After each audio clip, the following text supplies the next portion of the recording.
Baik, selamat pagi Bapak dan Ibu sekalian. Terima kasih atas kesempatan yang telah diberikan pada kelompok kami. Izin kami dari kelompok 7 akan memaparkan hasil dari Investment Decision Report yang telah kami susun, bagaimana menempatkan dana sebesar 500 juta rupiah pada satu usaha.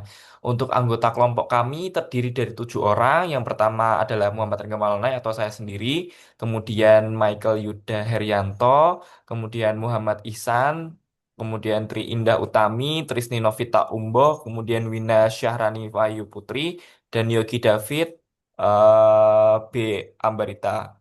Jadi untuk kami dari tim konsultan investasi yang Bapak Ibu tugaskan untuk menilai 3 alternatif usaha yang telah diberikan, hari ini kami tidak datang dengan membawa 3 pilihan untuk Bapak Ibu putuskan sendiri.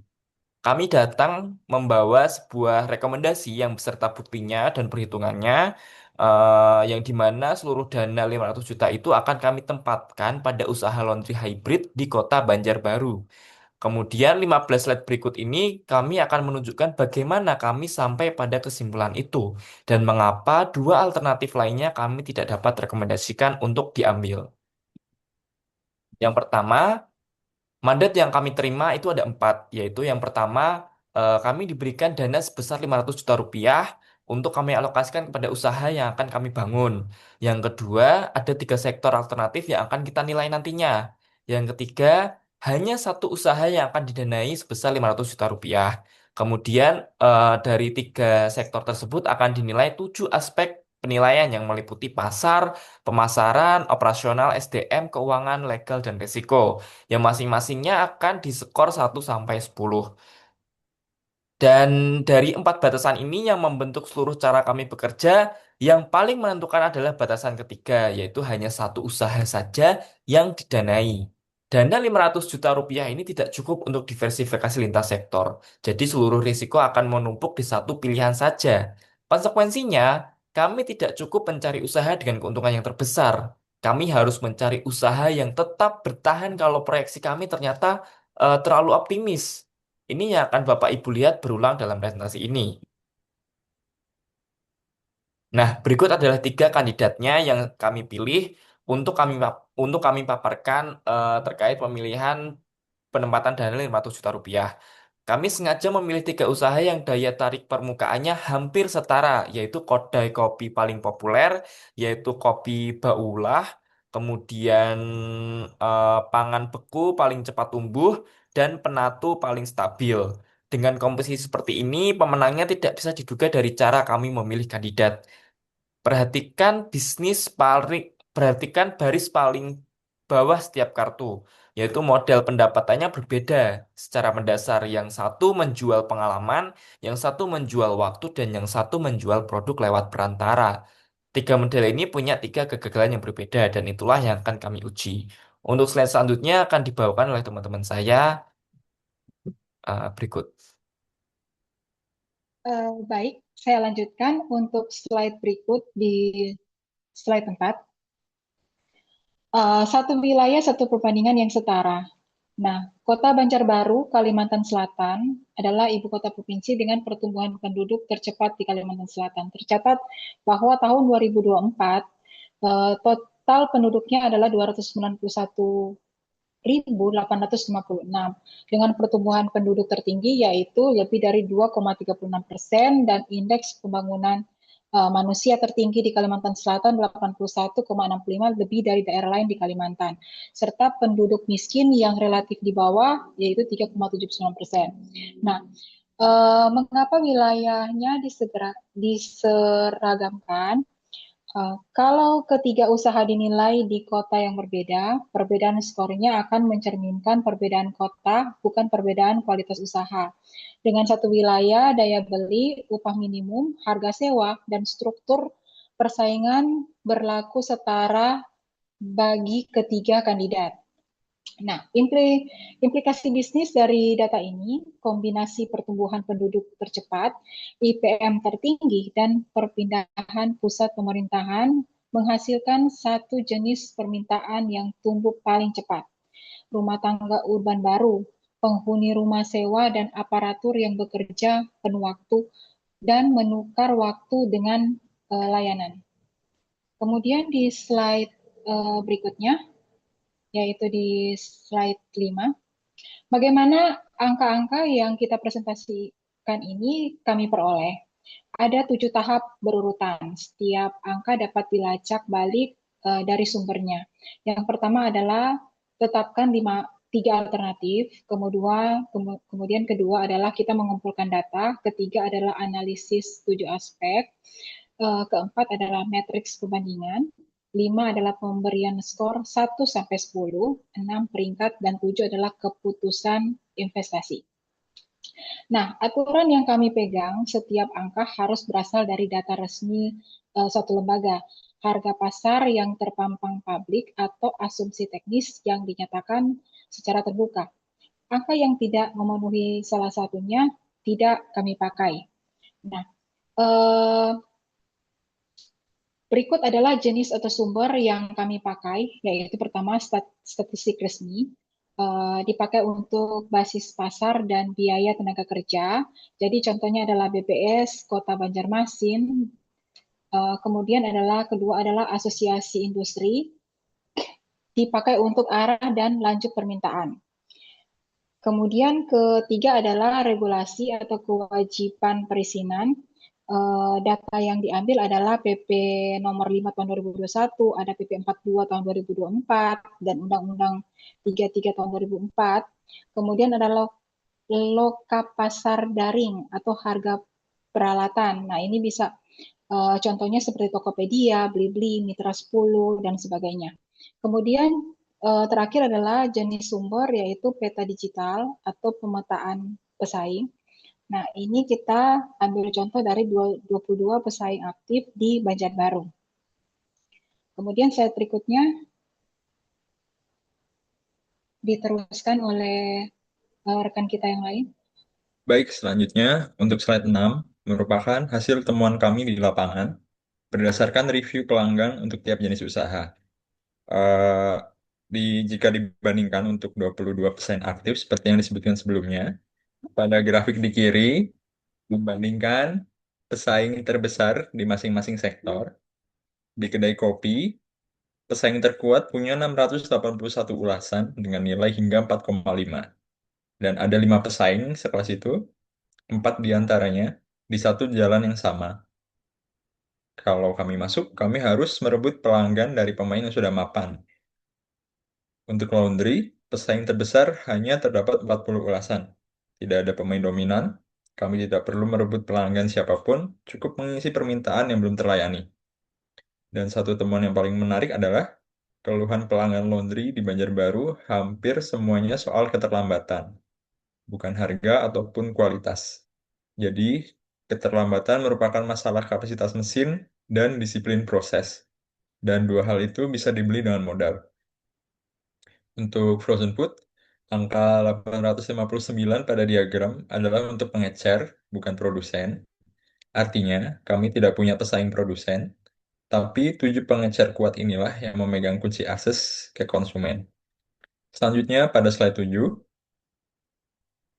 mengapa struktur biaya menentukan segalanya? Margin kontribusi adalah bagian dari setiap rupiah penjualan yang tersisa setelah harga pokok.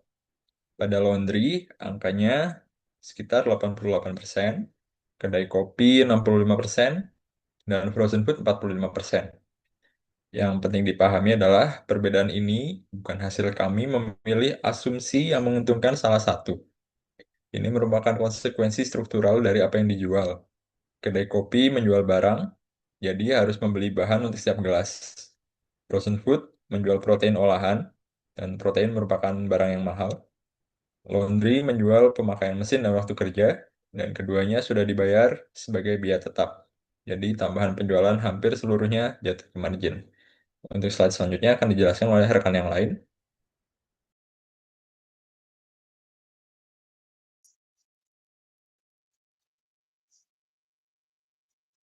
Baik, untuk slide 8, ada proyeksi laba bersih 5 tahun. Disusun dari bawah, kapasitas terpasang dikali harga yang dapat diverifikasi, dikali tingkat pemanfaatan yang konservatif. Dari proyeksi B, unggul sejak bulan pertama. Laba bersihnya yaitu 197,8 juta pada tahun pertama, diperoleh dari pemanfaatan kapasitas hanya 50%. Separuh kapasitas masih tersisa sebagai ruang tumbuh tanpa belanja modal baru. Kemudian proyeksi laba rugi C rugi 2 tahun berturut-turut. Akumulasi arus kas negatif tahun pertama dan tahun kedua mencapai 189,8 juta, sedangkan modal kerja yang tersedia hanya 37 juta. Ada kekurangan kurang lebih 153 juta di luar dana yang disepakati. Kemudian, proyeksi A tumbuh tetapi dari basis yang lebih tipis. Laba tahun pertama 114,3 juta dengan harga pokok 35% dari pendapatan yang terus tertekan kenaikan harga biji kopi. Bisa dilihat dari grafik di sebelah kiri nanti. Kemudian untuk slide 8, seberapa dekat dengan titik aman? Titik pulang pokok dibandingkan pemanfaatan kapasitas tahun pertama. Semakin lebar jaraknya, semakin aman. Bisa dilihat dari grafik sebelah sini. Untuk proyek B, berhenti merugi pada 39% kapasitas. Usaha sudah tidak merugi meskipun mesinnya baru terpakai kurang dari separuh, sekitar 157 kilo dari kapasitas 400 kg per hari. Sisanya adalah ruang keuntungan. Kemudian proyeksi C, butuh 101 kg per hari, tapi hanya mampu 67,5 kg. Batang BEP-nya lebih tinggi daripada batang pemanfaatan. Satu-satunya alternatif yang begitu. Titik pulang pokok baru terlampaui pada tahun ketiga. Untuk catatan berlawanan dengan dugaan umum, biaya tetap tahunan bisnis B justru lebih besar daripada bisnis A. Untuk bisnis B 748,8 juta. Kemudian untuk bisnis A hanya 617,2 juta. Tetapi BEP-nya lebih rendah. Yang menentukan bukan besarnya biaya tetap, melainkan kecepatan setiap rupiah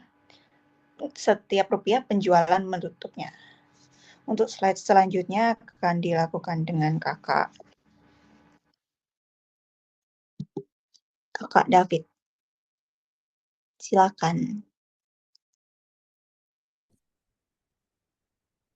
Oke, baik. Terima kasih, Kak.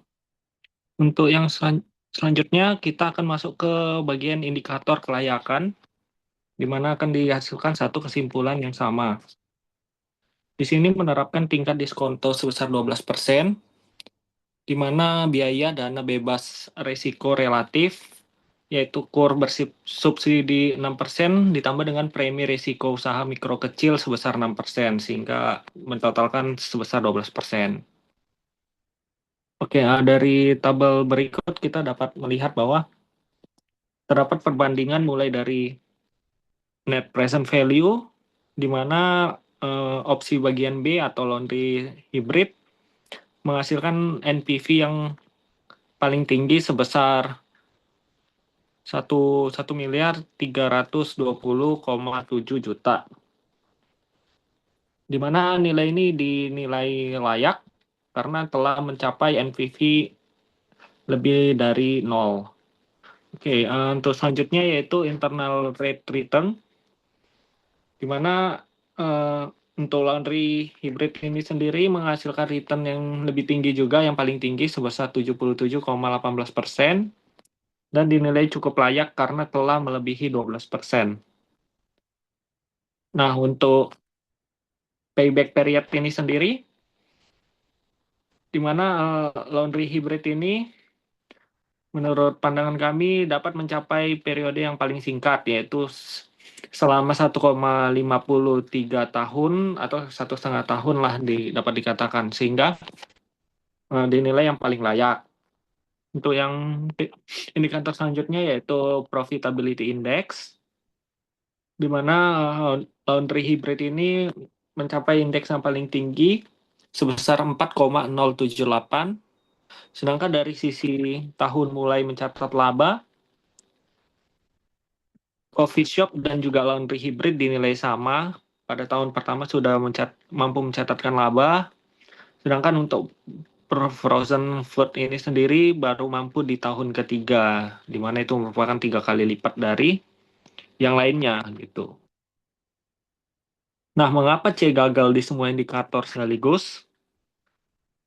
Karena dana yang menghasilkan dana yang dihasilkan itu menjadi lebih sedikit daripada jika ditempatkan di alternatif yang lainnya, meskipun secara akuntansi usaha itu tetap mencatat laba di tahun yang ketiga. Nah, selain itu kami menilai bahwa tidak layak bukan sektor bahan pangan baku, melainkan menjalankan pada kapasitas 150 kg per hari dengan modal 500 juta. Pada skala yang lebih besar, biaya sertifikasi dan pendinginan terbagi ke produk yang jauh lebih tinggi. Oke, next. Nah, bagaimana jika perhitungan ini salah? Berdasarkan pengujian ini, kami menguji bahwa pendapatan di tahun pertama hanya bisa mencapai 80% dari dari proyeksi, dengan biaya tetapnya yang dinilai tidak berubah. Nah, dengan kondisi seperti ini, kalau dari sisi coffee shop sendiri, dia ternyata sudah mencapai kerugian sebesar 27,5 juta. Namun walaupun secara EBITDA kita melihat masih positif sebesar 36,1 juta, tetapi ini tidak cukup untuk menutup biaya penyusutan, serta margin of safety-nya itu hanya sebesar 16,3% dan dinilai sangat tipis untuk usaha dapat bertahan gitu. Sedangkan dari yang ketiga dari frozen food ini, dia mencapai rugi yang paling besar di angka 332,9 juta, dan bahkan pada skenario optimis saja dia pendapatannya hanya sebesar 15% dari total atau dari nilai proyeksi.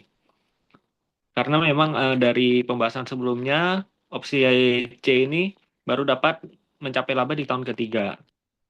Nah, sedangkan dari opsi yang paling baik yaitu laundry hybrid, kami memproyeksikan bahwa dia sudah bisa tetap bisa mencapai laba 12,8 juta. Dengan margin of safety-nya yang lebih tinggi di angka 21,3%, sedangkan margin kontribusinya sebesar 88%, mampu menyerap seluruh penurunan pendapatan dengan jauh lebih cepat. Nah, kesimpulannya, bahwa memang bisnis A ini tampak tidak layak, tetapi dapat berubah dari rugi pada tahun pertama sebesar 20%. Bagi investor yang menempatkan seluruh dana pada satu usaha, perbedaan antara tetap laba dan juga mulai merugi di tahun pertama lebih menentukan daripada selisih berapa persen pada tingkat pengembaliannya. Karena kegagalan pada tahun pertama tidak hanya menghapus laba, tetapi juga untuk menghabiskan modal kerja dan memaksa melakukan penutupan sebelum usaha matang. Oke, next. Nah, kalau dari sisi beban legalitas dan juga keterkendalian risiko, kita dapat membandingkan bahwa dari mulai tingkat risiko perizinan, laundry hybrid ini masih menyandang status yang paling rendah dengan nilai NIB-nya memadai sebagai legalitas. Sedangkan dari coffee shop dia mulai dari rendah sampai menengah. Dan untuk frozen food dia yang paling tinggi di kisaran menengah sampai tinggi gitu. Sedangkan dari izin produk ini sendiri, untuk opsi A dan B dia memang tidak ada yang perlu dikeluarkan. Sedangkan dari frozen food karena dia sifatnya makanan, sehingga memang wajib untuk menyiapkan sertifikat BPOM atau BPOM dengan jalur MD per produk, serta SPP IRT-nya tidak tersedia. Nah, selain itu dari sisi sertifikasi halal, dari coffee shop dan frozen food ini memang wajib untuk memilikinya karena dia sifatnya masih dapat dikonsumsi, sedangkan dari laundry hybrid ini sendiri tidak wajib. Dari sisi biaya kepatuhan awal, diperkirakan bahwa yang opsi terbaik adalah laundry hybrid karena dia hanya membutuhkan sebesar kurang lebih 15 juta. Sedangkan untuk peringkat yang kedua yaitu coffee shop di angka 20 jutaan. Begitu juga dengan frozen food yang mencapai 57 juta. Sedangkan untuk resiko terbesarnya kita dapat melihat bahwa dari coffee shop ini sendiri sangat bergantung kepada adanya bahan baku dan di mana ketersediaan bahan baku ini merupakan di luar kendali dari owner coffee shop ini sendiri. Sedangkan dari laundry hybrid kita hanya membutuhkan biaya-biaya yang memang dijamin bakal selalu ada gitu. Ya, seperti listrik, air, ataupun kerusakan mesin yang dapat diperbaiki dengan cukup sederhana. Yang sifatnya juga masih teknis gitu. Sedangkan dari frozen food, risiko terbesarnya ya dari rantai makanan frozen ini sendiri dan juga kekurangan modal kerja karena biaya yang dibutuhkan tadi. Sedangkan dari mitigasi yang dapat dibiayain dari investasi sebesar 500 juta ini, untuk yang bagian coffee shop, dia hanya bisa mengcover setengah dari biaya yang dibutuhkan. Sedangkan dari laundry hybrid ini, dia mampu untuk mengcover atau menutup seluruh biaya yang diperlukan. Sedangkan untuk frozen food ini sendiri dinilai biayanya sangat tinggi, sehingga investasi sebesar 500 juta ini tidak akan mampu untuk menutup. Nah, kriteria yang kami menilai bahwa sebuah risiko itu disebut terkendali bila mitigasinya dapat dibiayain dari dana yang telah disepakatin dan masih berada dalam kewenangan pengelola. Untuk bisnis B itu seperti generator, kontrak pemeliharaan, instalasi limbah, dan redundancy, kapasitas semuanya sudah masuk di anggaran 500 juta. Sedangkan untuk bisnis C ini sendiri, risiko terbesarnya hanya bisa diatasin jika kita mampu untuk menambah dana atau investasi, bukan dengan melakukan pengelolaan yang lebih baik atau lebih efisien. Gitu. Baik, untuk selanjutnya akan dilanjutkan oleh Kak Tri Indah. Oke, baik. Untuk slide selanjutnya, saya akan menjelaskan terkait dengan skor dari 7 aspek dan juga peringkat akhir dari ketiga bisnis yang kita jadikan pilihan. Dari skala 1 hingga 10 per aspek diberikan setelah seluruh analisis telah selesai dilaksanakan. Aspeknya ada 7, yang pertama yaitu terkait aspek pasar dengan bobot 15%, kemudian ada aspek pemasaran dengan bobot 10%, kemudian aspek operasional dengan bobot 15%, kemudian untuk aspek SDM ada di bobot 10%, kemudian untuk aspek keuangan ada di bobot paling besar yaitu 25%, kemudian untuk aspek legal ada di bobot 10%, dan aspek resiko ada di bobot 15%. Dari ketujuh aspek ini dapat kita lihat bahwa bisnis B atau laundry hybrid ini memiliki skor yang paling tinggi dibandingkan dengan bisnis dari A dan juga C. Di mana peringkat satu dengan bisnis laundry hybrid ini skor maksimal dari 7 aspek tersebut mencapai 59 poin dari 70, di mana itu merupakan 84,3% dari nilai keseluruhan. Kemudian untuk peringkat 2-nya ada di bisnis A yang merupakan coffee shop dengan poin sebesar 45/70. Kemudian di peringkat 3 ada di bisnis C atau bisnis frozen food dengan poin sebesar 36/70. Jadi berdasarkan skala dari aspek 7 aspek ini dapat kita lihat bahwa yang paling poin besar dan juga menjadi pilihan terbaik untuk bisnis adalah di bisnis B yaitu terkait dengan laundry hybrid. Slide selanjutnya, Kak.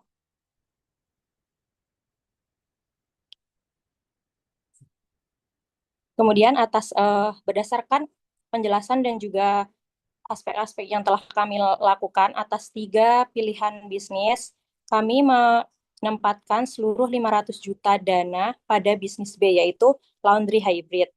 Di mana karena pertama, struktur biayanya paling tahan, margin kontribusi sebesar 88% dan juga tanpa paparan harga komoditas. Berbeda dengan kedai kopi yang menghadapi kenaikan harga biji Arabica domestik dari 6,5 menjadi 9,3 hingga 9,5 per kilogram, di mana itu di luar kendali bisnis. Kemudian yang kedua yaitu karena titik pulang pokok berada pada angka 39% kapasitas, di mana akan berhenti merugi ketika mesin baru terpakai kurang dari separuh, di mana separuh kapasitas sisanya adalah ruang tumbuh tanpa belanja modal baru.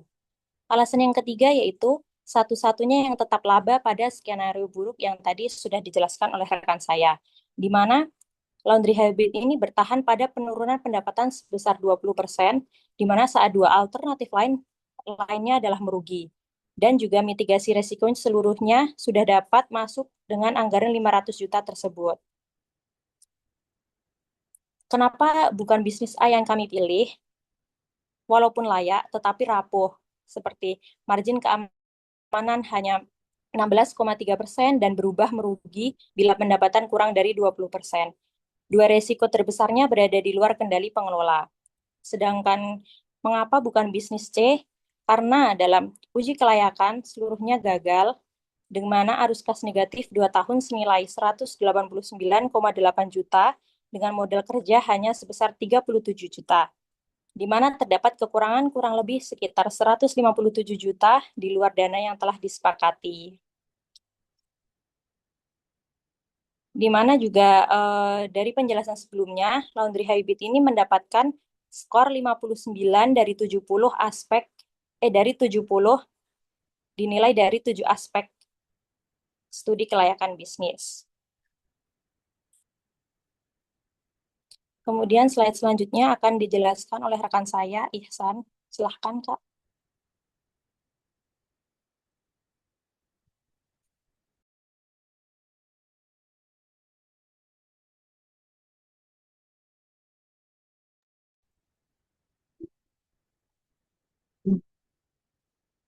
Oke, bagaimana kami menjaga keputusan ini tetap terkendali? Pencairan bertahap dengan syarat dan 6 indikator yang dilaporkan bulanan. Yang dimana ada 3 tahapan. Yang tahap pertama 205 juta, 205 juta rupiah dengan sewa minimal 3 tahun ditandatangani NIB KBLI 96.200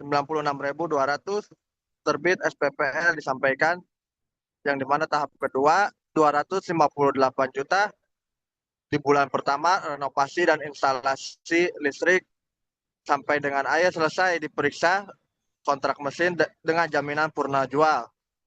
Dan yang tahap ketiga 37 juta bulan kedua uji coba operasi minggu dengan pencatatan waktu 6 tenaga kerja terlatih. Dan yang dimana ada indikator pemantauan bulanan. Yang pertama ada volume harian sasaran 200 kilo, ambang kurang lebih 160 kilo, ketepatan waktu di kurang lebih 97% sampai dengan 93%, pemanfaatan kapasitas 50%, dan ambang di bawah 40%,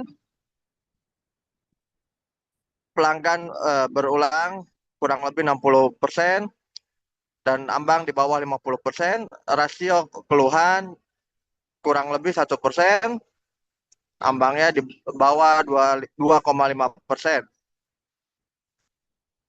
EBITDA bulanan sasaran 22,8 juta, ambangnya di bawah 12 juta. Satu pelajaran dari analisis ini, alternatif dengan pertumbuhan pasar tertinggi justru menempati peringkat terakhir, dan alternatif yang paling sederhana menempati peringkat pertama Penentunya bukan besarnya pasar, melainkan struktur biaya. Posisi titik pulang pokok terhadap kapasitas dan kemampuan usaha bertahan sampai matang. Investor tidak membeli pertumbuhan pasar, investor membeli kemampuan sebuah usaha mengubah pasar itu menjadi arus kas sebelum modalnya habis. Terima kasih, kami siap. Terima kasih. Sebelumnya kami berikan kembali kepada moderator.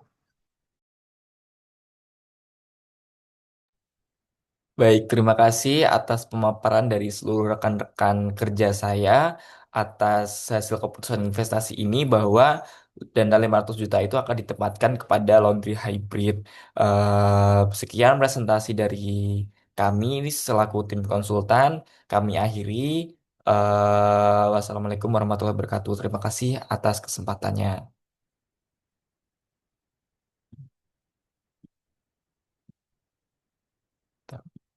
Mana sih cara?